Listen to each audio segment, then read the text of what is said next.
Hey, what's up, friends? How's it going? Gonna jump on the bike in a couple seconds and head down to Ride Now Powersports in Austin.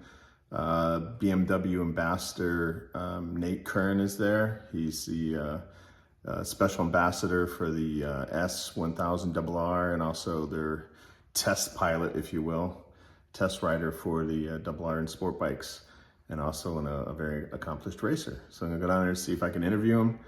And that's what we're doing. So I'll see you there later. This is Nate's trailer that he takes the bikes around in. It's pretty cool.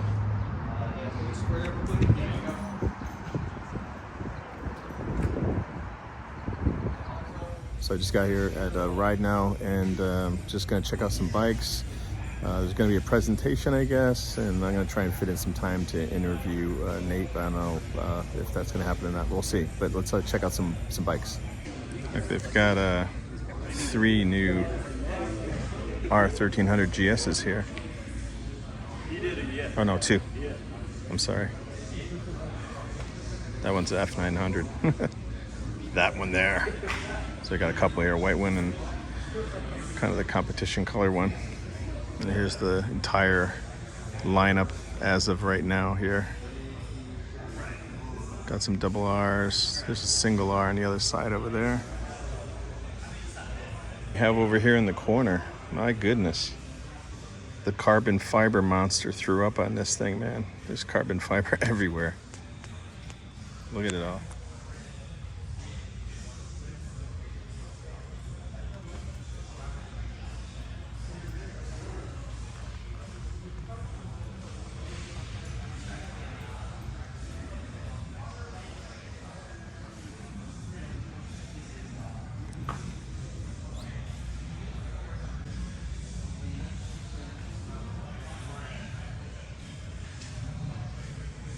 Okay, we're here with our friend Nate Kern, BMW ambassador for the S1000RR and also BMW test rider, correct? Yes. Any other titles you have from BMW, or is that it? You know, I was fortunate to even get the first title, and then as you know, my career went from analog to digital, and to be brought into the sports segment and all the new latest greatest electronics. Yes, I've been fortunate to be a part of testing and development for many years. Awesome. Well, it's good to meet you. Yeah, nice to meet you, dude. All right, so let's get into some questions here. So for people that don't know who you are, I looked online as far as your professional career. You started racing in 2002 professionally, is that correct? Yes, 2002 was the year, but to say professionally, it's still such a wild ride that I pinch myself, because to be brutally honest with you, I really did it just out of peer pressure. I was riding like an idiot on the street, and folks just said, hey, you really should try this. Get your butt on the track. Rented a truck, put my street bike in the back, and went racing. So you put your bike in there. So the follow-up question to that is, like, when did you actually start riding? What year? Before 20, just right at 20 years old, so very late considering the levels I've been fortunate enough to compete at. When you get to the national level and international level of competition, I would say probably 80% plus of the riders is, you know, they come from the resources that allow them to hone the skill, but also second, third generation riders, which I wasn't part of that group. And I did my first race at 24 years old. Okay, and what was your first bike that you actually owned and rode around the street or kicked around? Dude. Do you remember what it was? Absolutely, I do. The Suzuki Canatuna. So the Katana 600, nice. Affectionately known as the Canatuna. Yeah. But it's the even crazier story how I even got that bike, because if I would have known then what I know now about motorcycles, I don't think I would have probably traded my 70 half cab Ford Bronco for it. But it sounds like a really cool vintage 4-wheel drive, but I was just sitting there looking at the paper, the classifieds, and it said for sale or trade, comes with a helmet. There's something about the helmet part. Yeah, there you go. So there you go.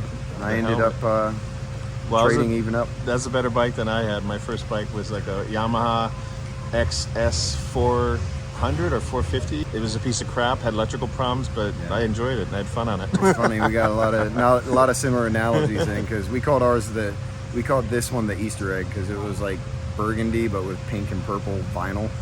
Yeah, but I'm secure. I don't give a shit.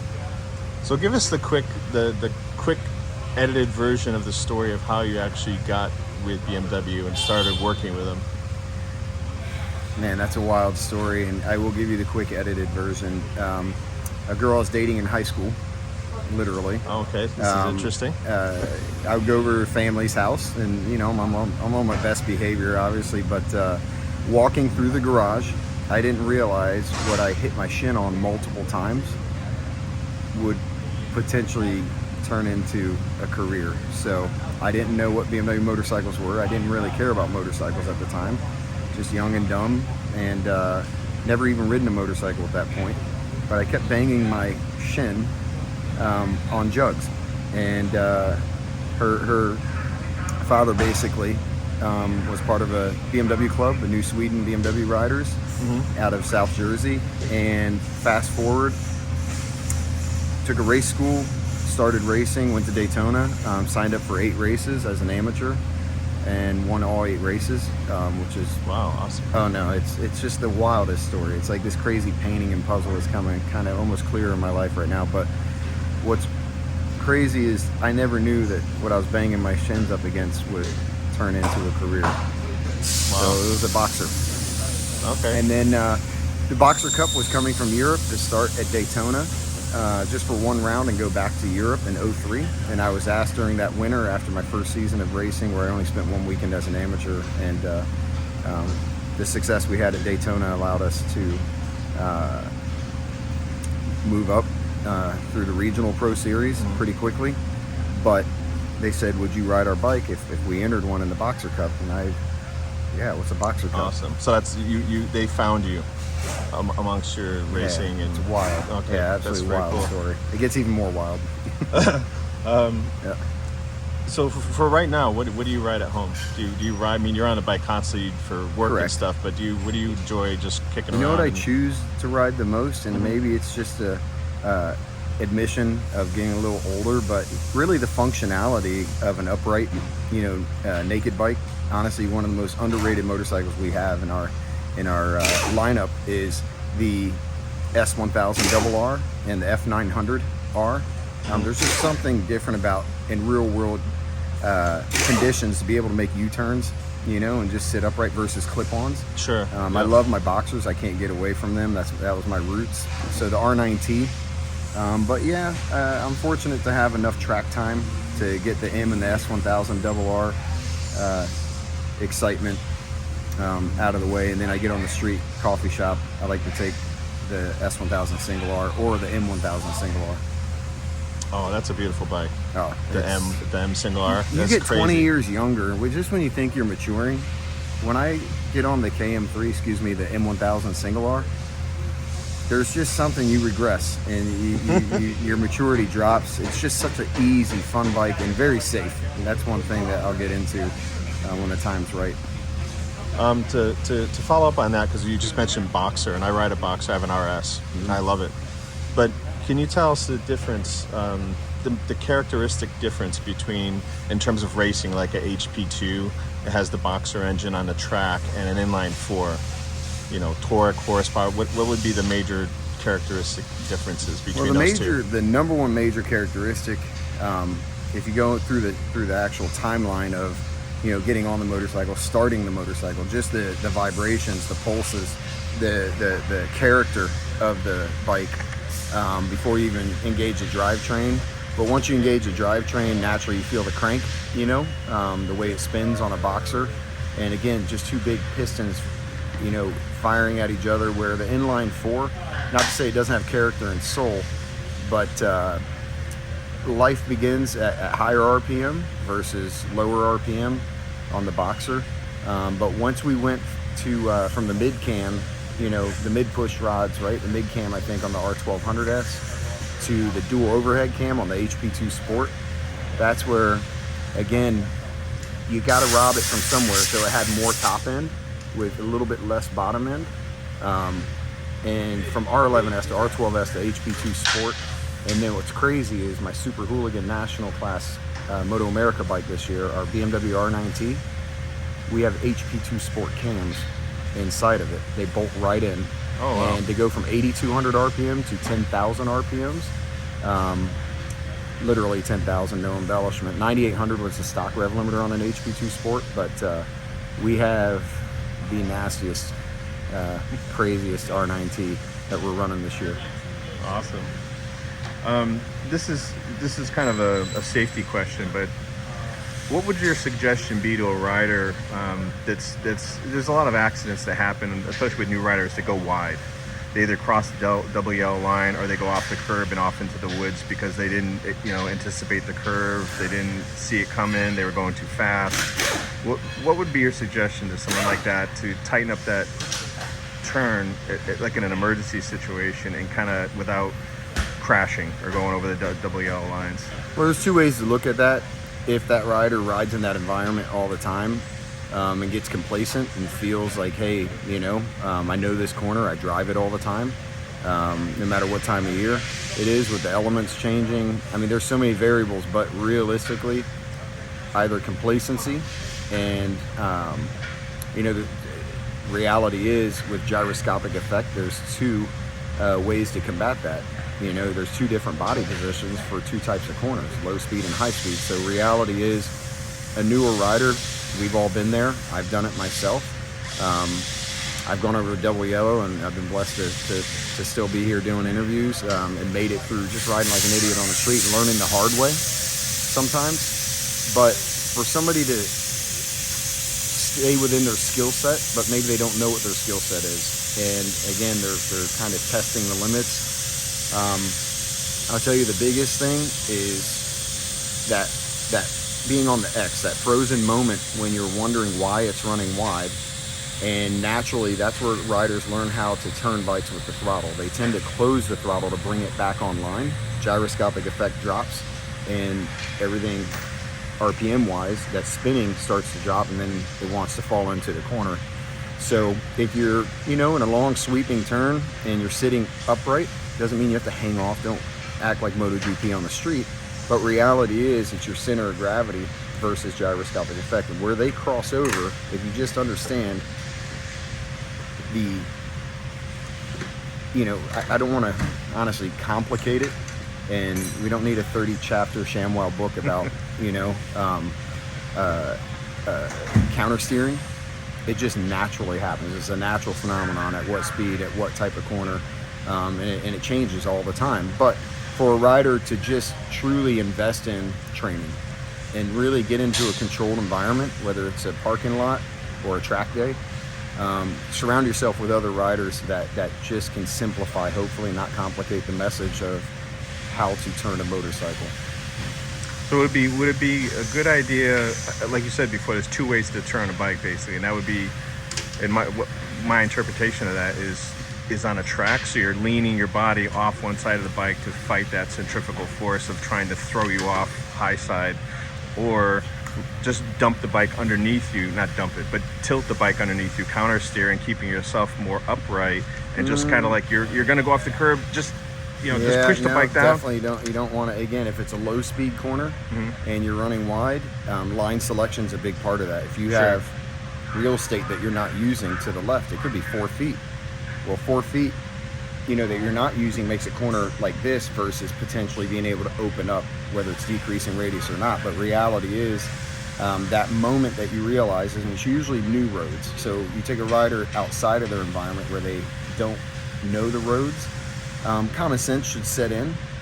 And that's where complacency, whether you're an older rider that has 500,000 miles on the street, and you're like, I'm the fastest of my group in the mountains. Well, how'd that work out for you, dude, when you're laying in the ditch and you went across a double yellow? Just did some tree trimming. So back it down, and it's easier said than done when the helmet goes on. Common sense usually goes out the window. But for sure, newer or older rider, really just back it down, and line selection is the big thing. Yeah. Minimize lean angle to maximize contact path, so you have that extra bit of rubber for those situations where, I didn't know it was going to decrease. And that's where line selection, but also calibrating your eyes, not looking right in front of the bike, but following actually the curvature of the inside line to see what it's doing, and dynamically you can adjust to what the line is doing. So kind of like looking through the turn. Absolutely. Yeah, not looking down in front of you as much. All right, so let's talk about one of your specialties and why you're working with BMW is the Double R. So the Double R and the M version of that, of course, are like amazing looking bikes, and performance-wise are amazing. So a new rider looks at that. Of course, if they have the means to buy something like that, they're like, oh, that's what I want. Are you in that camp of, wait a minute, start with a starter bike, start with something small, or are you the type of rider that says, if that's what you really want, go for it, grow with the bike, but start slow, don't go crazy with it. I find talking to people, there's kind of two camps of that. People say, that's the bike you want, buy it, be careful, it's big, it's powerful, take your time, take classes, or here, start with a 300 and work your way up. Well, those two camps that you're talking about, I don't think there's multiple camps. It's two camps, and I'm going to be brutally honest with you. They're generational camps, truly. Anybody on a leader bike pre-2010, absolutely. You better have the true understanding of throttle control and have the true understanding of cold tires and big torque right away, just big power. And I'm telling you, in 2009 at Portimao, so in Portugal, we had the world press launch for the first to the road with shift assist, with race ABS, with a lean angle sensor. We had a 5-axis at the time. And truly, the predetermined degrees of lean versus wheel speed sensors versus throttle position, brake percentage, it's all so pre-calibrated to keep you on two wheels. Granted, we didn't have a lot of data because bike just came out. So I'm telling you, I witnessed and was a part of as an instructor after being involved with the bike long before we sold our first one. 166 journalists from around the world. So that's a lot of fancy leathers and helmets and computers and riding styles and cultures. Not one crash. Not one, which is really hard to believe. So for a new rider to get on an S1000 RR right from an MSF course, truly, the size of the bike, yeah, is going to be a little different. The center of gravity is going to be a little different. But in rain mode, it is so cheating. Cheating. Your first layer of insurance is throttle response. You just said, hey, I'm in a low traction environment, so I'm going to put it in rain mode. It could be a perfect day like today. Put it in rain mode if that's where your skill set is. And literally the throttle response, you can rock the throttle, it barely moves your body because it feeds it in and out of the stepper motors to not upset the contact path. The second is from 0 to 37 degree lean, it's monitoring, waiting for inconsistencies in wheel speed sensors, slower or faster. At 38 degree lean, the DTC activates for you. You can give it truly almost all you want, which I hate to say you can. It doesn't give any power, it holds you at the speed you're going. It doesn't give any power out the output shaft until it gets back to 37 degree lean. And that counters people's high body positions. That counters people entering corners I hear too fast and dropping or squeezing the trigger to get off the corner when they're really using a lot of lean angle. Sure. So from rain, road, dynamic, race, it's unbelievable how far we've come with just the push of a button. To sum it up, the M1000 with a lot more performance in areas, to the S1000 RR. Those are the flagships and technology that trickle down to all the models people are interested in, like your RS, the GS. It starts there. It just gets recalibrated for different models. But I'll sum it up with it takes longer to run out of skill on our M and S1000 RRs than it does models or manufacturers we compete against, because I've ridden everything that competes against our bike, and there's some really good stuff out there that keeps pushing us. So it's performance meets safety. Yeah, it's just going forward. So 2010 was the year you said. Anything before that? That was it. Yeah, 2010 was the first time BMW brought a sport bike. So prior to that, bikes are not as heavily monitored with computers and safety. There might have been some ignition changes with different modes where it just changes the ignition, so it would be more or less a throttle response. Okay. But now we have potentiometers that measure shock travel.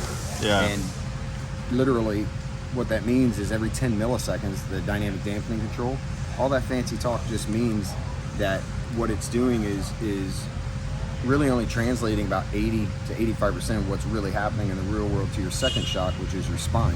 Yeah. And to be able to have that compute what the dampening should be every 10 milliseconds, that's amazing. Makes the tire not work as hard.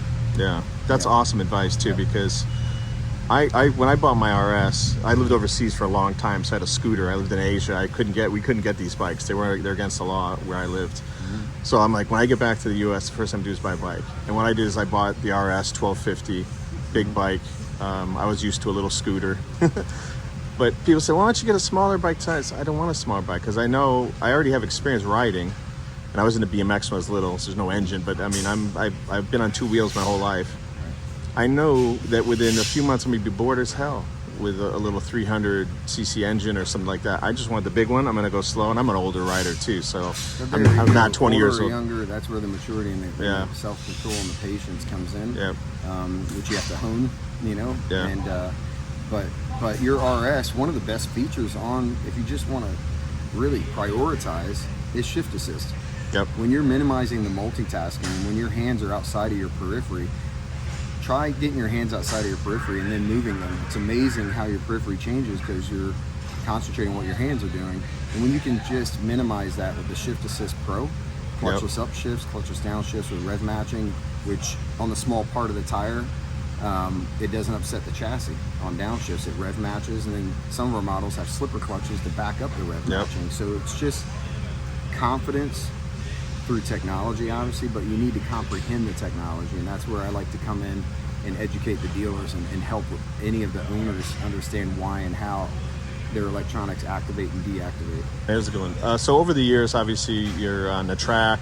What skill sets have you learned on the track that are transferable to the street, and which ones of those should be left on the track and are not for the street? Well, you know, trail braking. Like I was going to say, trail brake as an example. That's the first thing I go to. Yeah. If you find yourself literally having a decent percentage of brake at the apex, the lowest point of a corner on the street, you either made a conscious decision to do it, or you're just not calibrated. You're again in a new environment, or you just feeling a little sporty, but risk reward. Trail braking on the street, even with ABS Pro. So ABS Pro and DTC, there are safety aspects and technology that don't create traction. They just manage what you got. So if you find yourself asking too much of the front tire, it might be almost spring and you just have to ride, and the tire's cold and the manhole cover's cold. There's a lot of aspects that I feel trail braking is one thing that you're not any less of a rider if you're just not running it all the way to the and to say apex on the street is almost two different worlds. But on the track, it's less drama. It's definitely more relaxing, which people can't comprehend if they've never been on the track. It's immeasurable, the variables. Sure. On the street, it's a different mindset that you have to have, I feel, to stay safer, especially if you're near urban environments. But to be able to truly understand the systems at play and adapt your BMW motorcycle to your environment, not just your skill set. And I tend to add some more support for the unseen, where on the track it's a controlled environment where dirt, hopefully not wildlife, but you know what I'm saying, traffic's going one direction, and usually smooth depending on what country you're in. So I mean, most people are going to watch this and know what trail braking is, but could you just explain it real quickly? We'll keep it simple. Yep. Trail braking is any amount of brake percentage at any degree of lean. 1 degree of lean, 1% of brake, you're trailing into the corner. If you literally get all your braking done in a straight line and then lean it in, you're not trailing into the corner. So I used to think trail braking was rear brake. Just sounds like trail. Sounds like the back end, which some riders have even said that they feel that way too. Trail braking is just any amount of brake at any lean angle. Oh, that's interesting. Yeah, I was the opposite. I always thought when people would say, "Oh, I learned how to trail brake," they're always talking about going into a corner and hitting the front brake, and that's something that it would seem kind of silly. Why would you do that? But it's just to put more patch of the tire down on the ground. And really, it's the words that try to define. Like I like to squeeze the trigger instead of pull the trigger. And same with braking. A lot of riders on track learn how to minimize geometry change through repetitiously being able to go around, not really faster, but doing it better. Sure. And when your line selection's better, next thing you know, oh wow, I could have been on the gas 3 feet earlier, but not on the gas, you know? So those translate to the street in regards to just inputs. To me, the best riders I've ever been around have the slowest hands. They're just so controlled. And especially when you start looking at data, you start overlaying data from some of my teammates or other guys I've raced against, and you're looking at their throttle control. And again, how does that translate to the street? Being able to see things earlier, faster. And smoother inputs are always going to have better results. Yes, absolutely. Grabbing that people, you always hear it. I think he grabbed a handful of front brake. Yeah. You know, to describe someone probably going down or falling off their bike. Yep. I was able to test ride. You know, BMW has their demo days, which are awesome, and I test rode the R. So I'm 55. I got a little back issue, and I was like, you know, clip-ons or, you know, a full-on sport bike is probably not for me, but I would like to try it. And I did. I rode it around 20 minutes or so, and I found it to be very, very comfortable once you were rolling. It didn't bother my back at all. I was very surprised. And then I've talked to people, and they said, oh, yeah, the BMWs are known to be, you know, kind of comfortable. Is there something special about the S1000RR compared to its competitors that make it a little bit more comfortable? Just not the technology, but just the way it's built and designed. The first and foremost that comes to mind is Schwicke, our chassis engineer, Schwickerroth. He's 6'5". Okay, and then the other engineers, they're all very German, 6'1" and up, 6'2" and up. And honestly, it's the angle of your wrist. When you have a shorter gas tank, you're naturally on top of your wrist and the weight, and you're bending them because the ergonomics are more compact. Sure. But with a longer gas tank, you can go from this angle to straightening your wrists out and less pressure on your wrists. The big change from the first, second, and third generation as we went into the fourth generation R is making the gas tank 30 millimeter narrower and pushing the bars out a little wider. So it's nice when your legs are in and your arms are a little out for more leverage. The steer is a little bit light, quite a bit lighter. So there's so many things I can say that yes, the R was not 100% built just for the track. It really needed to be from our DNA of being roadworthy. And to sum up, you know, from the track to the street, it literally is a bike for the masses based off of the fact with the push of a button, changing modes that have already been pre-calibrated, but also the chassis. It laughs at you. It doesn't give you the smooth throttle response. There's so much feedback from the bike that is so predictable and smooth, and it gives you confidence. It's a very confidence-inspiring package. Okay, so this will be the last question. So when shopping for a leader bike, so someone say, I want a leader bike, why should someone choose a BMW over the competitors? What advantages or what aspects of I mean, we covered some of it throughout this whole conversation, but what are the main points? The number one point that allows me to absolutely be able to sleep at night is knowing how and why the pre-calibration for, again, throttle response, having our ABS now ABS Pro linked with our 6-axis lean angle sensor. We went from a 5-axis to a 6-axis, but just having a lean angle sensor that has already pre-calibrated at what percentage of throttle, what lean angle, and what brake pressure the support comes in. It's not intrusive anymore either because we got so many 14 years of data. So yes, I absolutely 100%, not being overly biased, having had a very unique opportunity to ride everything that competes against the R. And naturally, you can see strengths elsewhere, but that's what every manufacturer finds strengths and ups their game in certain departments. But for sure, rain mode is not a 1-to-1 throttle percentage, it's less horsepower. It's still a lot of horsepower, but that's where the systems come in and really counter a high body position. You know, there's riders that just sit up high because naturally they want to keep the most vital part of their body away from the ground. Sure. So what happens as they run wider and wider, they sit up higher and higher. But some of them just sit up high, have some sort of false sense of security attraction, and still get on the throttle. The systems, I can literally ride behind a rider on the street or the track and know what mode they're in and what the light's doing. The DTC light, depending on the pulse, the hertz, is how active the system is. So if it's just doing this, you're not asking much of it, you're just past a predetermined degree of lean. But when it starts doing this, it's fighting you because it's saying, hey, I really can't have that much throttle at this lean angle. So again, all that adds up to why and how. For a leader bike, to get back to your question, I'm more impressed with the rideability and the safety features than the power. Yeah, and the TFT is amazing on those bikes. I love that about my RS. Definitely easy to read. Really Largest nice on the market. Yeah, very clear. Everything about it is just really nice. And going back, I just, the rain mode thing, that's such a good idea. If someone really wants, an M or an S, double R, and it's a little bit much for them, you put it in rain mode and grow with the bike. I mean, that's such a great idea. Absolutely. And you're not any less of a rider.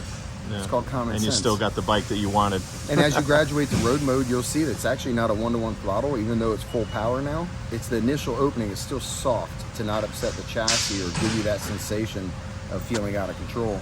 And even if you go to the one-to-one throttle on dynamic and race, it's still, the chassis is laughing at you, and it's the most seamless, smoothest throttle on the market, which some riders feel that's not, it's not soulful. It doesn't have character. Well, I hopefully people ride for this and not for this. And at a certain point on other bikes I've ridden, when things get a little live and schizophrenic, it makes you want to either hold or do this. And to be honest with you, that keeps your personal roller coaster not as fun. Yeah. All right, Nate. Thanks so much, man. Yep. I really appreciate your time. Yep. I know you got a presentation to give, and you're going to talk about your life with analog to digital. So you've been through both sides of it. So it's going to be amazing. I'm going to stick around for that. Cool. All right. Take care, man. Thank you. These are Nate's bikes he came with on the trailer outside. So what do we got here? Well, definitely we'll start with the closest motorcycle. That is our 2024 Moto America Super Hooligans National Class race bike. That definitely started life, and it still is, an R9T. And the BMW R9T, I love it because it gets me back to my seemingly analog, only because we'll get into the electronics that have been added to the motorcycle. But it just brings me back to my roots where I started with BMW and the Boxer Cup. Once you ride a Boxer, you just have to take a seemingly unconventional looking motorcycle and give it a chance. And it's so much fun. The center gravity is low, the way the pistons fire, there's just so much soul. But this one in particular is years and years, seasons and seasons, since 2014, the inception of the R9T.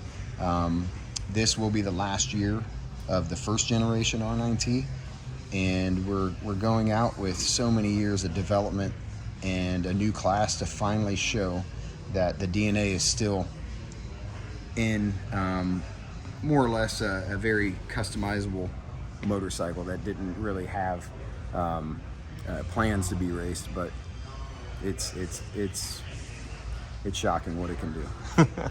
And what about this beast over here? So the M1000 single R, it is a roadster according to the Germans because it's upright and naked, but it's still the same chassis, geometry. It doesn't have the internals that the M1000 RR has. It doesn't have the titanium connecting rods, which definitely make it rev faster, but the performance is still there. Just an upright riding position that, again, I told you in a previous interview, just when you think you're mature, you get 20 years younger real quick, but you have all the electronics and the lean angle sensor and all the support and the safety systems to harness that Mad Max feel. But yeah, it literally is hands down one of my favorite BMWs to ride for all the right reasons. Yeah, it's beautiful. What do you guys think? Yeah. You like it? Yeah, it's right. Yeah, this is a crowd favorite.